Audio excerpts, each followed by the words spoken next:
Hey, vets and families, it's Craig here, and I want to invite you to a video series that I'm doing, and I'm calling it Write It Right: 7 Proven Ways to Win Your VA Claim with Lay and Buddy Statements. The Buddy Statement, or the Lay Statement, particularly the veteran's personal statement, is perhaps one of the most important parts of a VA claim. It's the veteran's opportunity to tell their story about the injuries that they sustained or incurred while on active duty. Now, before we get into the series, there's one thing that I want to note about both buddy and lay statements, personal statements, witness statements from the veteran. When a veteran has someone write a witness statement for them or a buddy statement for them, it has to go on a VA form called the VA form 21-TAC 10210. This is the lay or witness statement. And then when the veteran writes their own personal statement, it has to go on a form called the VA form 21-4138. It's the statement in support of claim. Now, in this particular statement, the veteran again has a chance to list not only the thing that happened to them, but then any diagnosis or any documentation or any medical doctor's visits or prescription drugs that they've taken for that particular incident that occurred while they were on active duty. What this helps to do is establish a nexus between the veteran service and what they're experiencing now so that they can win compensation on their claim. And once the veteran writes this letter and includes it into their packet, it becomes a part of their overall claim, whether they're submitting an initial claim or whether they're submitting a supplemental claim. Now, it's important to note that I'm going to provide in this video series different styles, different techniques on how to write your statements. But regardless of what style or technique that you choose, it's important that each veteran make sure that they provide specific examples of how their condition or their injury specified during service absolutely affects their daily normal functioning life.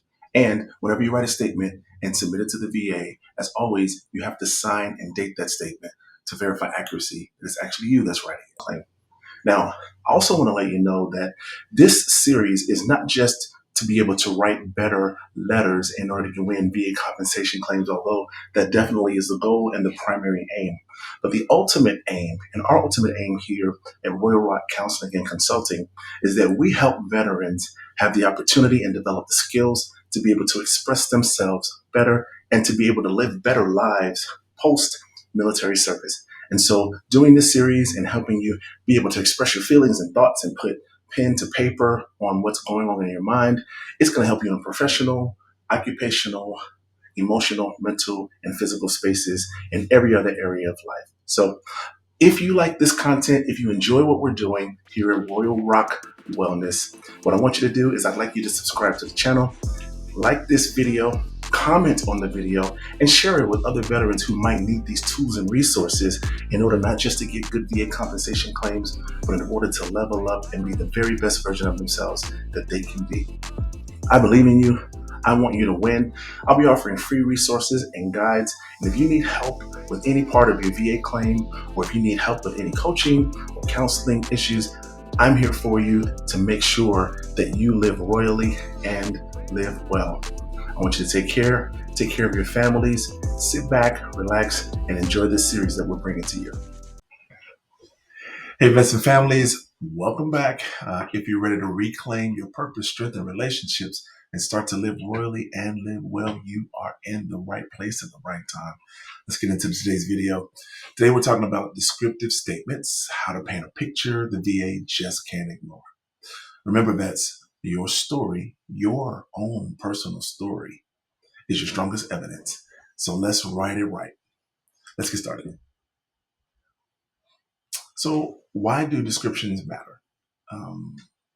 In anything, in life. But more importantly, why do descriptions matter when writing your VA claim? It's personal and buddy statements. Okay. One thing, and I think maybe some veterans may get this mixed up or confused. The VA raters do not know you personally, right? I don't believe, because every VA rater is a government employee, so I don't believe VA raters have any kind of personal vendetta. It's interesting. I've heard stories from some of the clients that I've worked with that state that they think that because, in fact, this one client, he said because he worked with somebody who was in the military who was now working for the government in a certain type of capacity, who had access to certain VA systems, that he thought that that person had a personal vendetta against him. And, I tried to explain to him that there are checks and balances. And I know things happen, and, you can't rule anything like that out, but there are checks and balances that are in place to make sure that things like that don't happen. Everybody who works for the VA has to, particularly with regard to their family members, they have to submit a statement of any of their family members that are veterans. Okay. And generally speaking, if they've made it up to the level of VSR or RVSR, then they've gone through certain measures of security, not a lot, but certain measures of security, to make sure that they're acting in a honest and integrous way. So anyway, the VA rater doesn't know you. They don't know your family or anything like that. They rely on your words. In fact, you don't even get the same VA rater every time you submit a claim. That's just how various it is. Okay.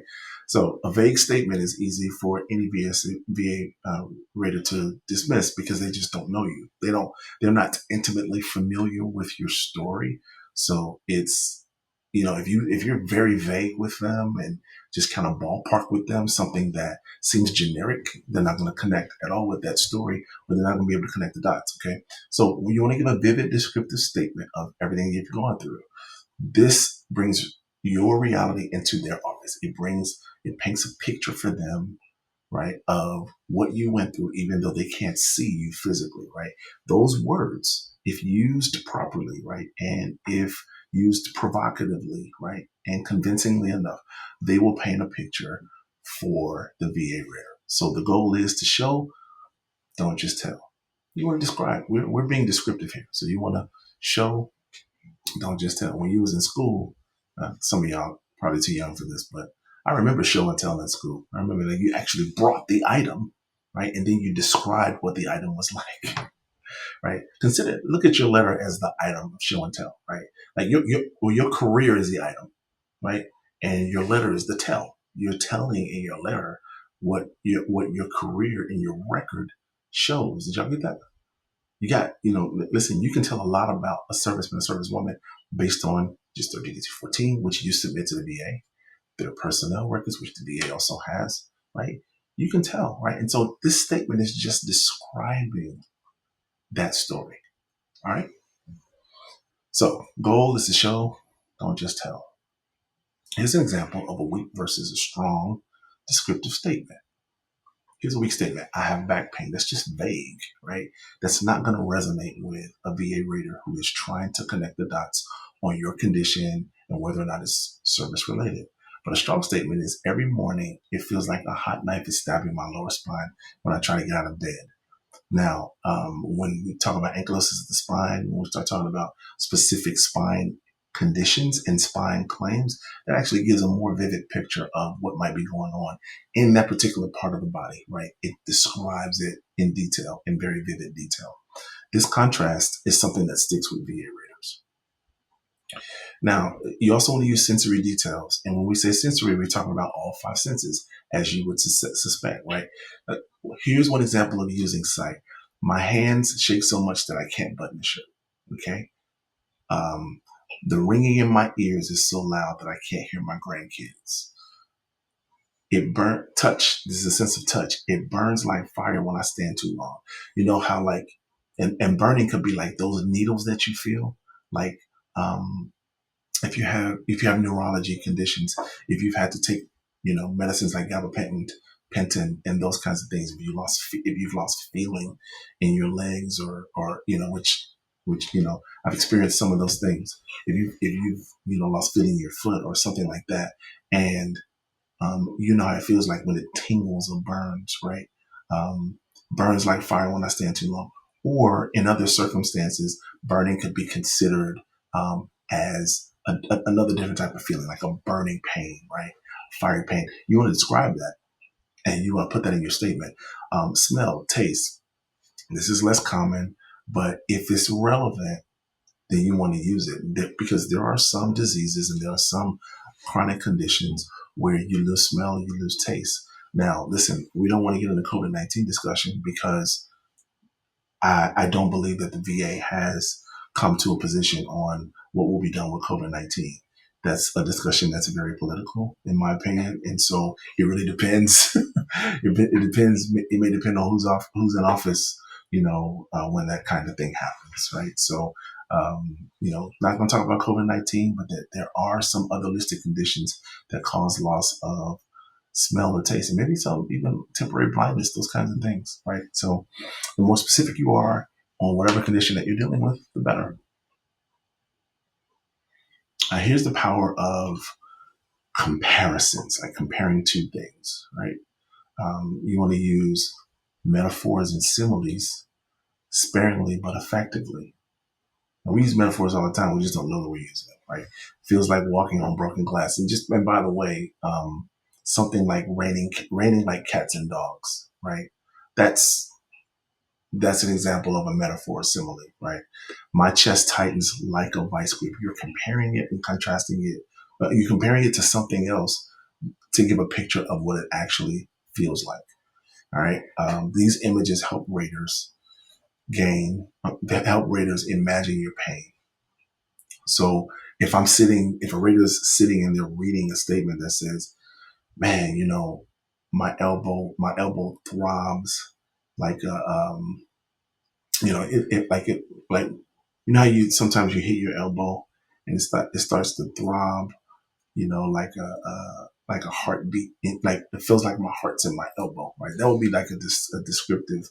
It was so painful, and I felt the jolt at every throb. Those kinds of things, right? It was like a lightning bolt in my elbow, something like that, right? Metaphors, similes to describe what you're going through.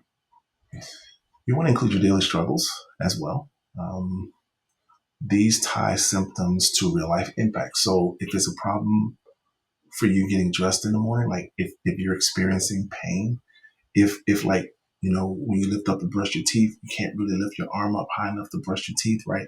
Maybe you got to bend down to it, but when you bend down, your neck starts to hurt. So you have to go through some kind of physical acrobatics just to do your daily activities.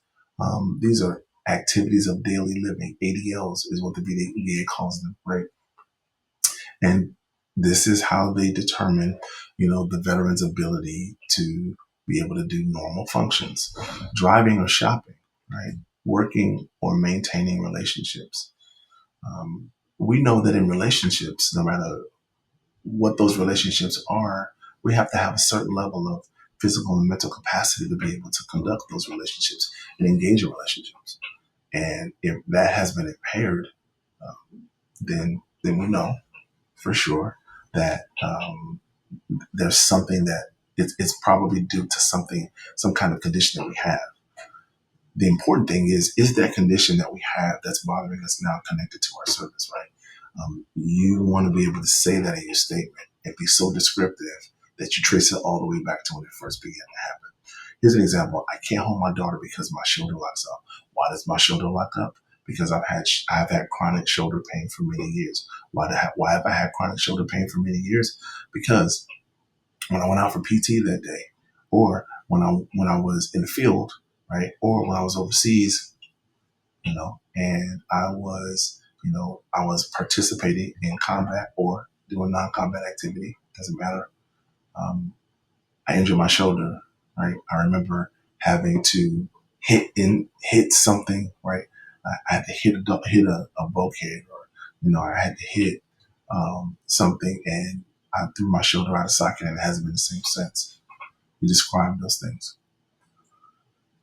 Here's some mistakes to avoid when writing descriptive lay statements. You want to avoid being overly dramatic without the facts. Just don't do that. Okay, like don't don't make it so like over the top, right? Oh man, like I can't do nothing. Just okay. Let's all just settle down here and be real and be honest. Don't just copy medical jargon. You want to make it personal. Okay. Don't exaggerate. Don't exaggerate. Focus on truth. It's going to be the theme in everything. All these videos throughout your whole claim. Focus on truth and clarity. Be clear about the truth that you are speaking. Okay? And you'll always tie back to how it impacts your daily functioning. That's with all the styles of these letters, no matter what style you choose to use, or if you choose to use a combination of them, always, always, always tie back to how it affects your daily functioning. Here's a quick recap of the things we talked about in this video. Descriptions bring your claim to life. You want to use sensory details. Remember, we talked about sight, hearing, smell, taste, touch. You want to use all of that. Connect symptoms to your everyday struggles. The VA can't ignore a clear picture of what you describe in your statement. If you paint a clear picture, they can't ignore a clear picture. Let me say a sidebar. Seems like I'm having a sidebar for all of these videos. Here's a sidebar. Even if the people that you're writing these statements to don't believe you, that doesn't mean it didn't happen. It doesn't mean it didn't affect you. And it doesn't mean that you are invalid or unworthy or unseen because these things happened to you. All right. Your story is real. Your story is powerful. And if your story doesn't get you VA compensation, your story can be a blessing or help to somebody else. Tell it. Describe the events of how things happened. Right? You never know who may hear that story and who it will impact. I'm even willing to say that it may have impacted as your claim has gone through these different cycles and going through these different processes. You know, you can take heart in the fact that, man, you've been an encouragement to other veterans, possibly, or other people who have looked at your claim and have read your story and have, it's untold who you've encouraged by just the story, that the boldness and courage that it took to write your story and to describe the incident or the event that happened to you. That takes a lot of courage, and I want to commend you for that. And I want you, like, the last thing I want to do is like, try this yourself. Like, let's be interactive on this platform, right? You know, we can do it. Like, we can talk to each other. Drop a comment with a phrase that you've used in your own statement. If you drop that comment, and if it's a really, really good phrase, just a phrase, don't give me the whole thing, just a phrase. Or if you want to, rework the phrase just so it's not incriminatory or whatever, that's fine. But just a phrase. If you drop that, then, and it's really good, I'll definitely feature it in one of the future videos that I do. So thank you for watching. If you found this video helpful, guys, if this is helpful, please let me know that this video is helpful in the comments. I want to make sure that I'm making an impact for people. I want to make sure that I'm serving the population of veterans well. So if this is helpful, drop it in the comments. Don't forget to like, subscribe to this channel. I don't want you to miss out on all the content that we have available and all the things that we're doing over here on this channel. So I want to keep building a life of purpose after service so that you can live royally and live well. Thanks for watching. I'll see you in the next one.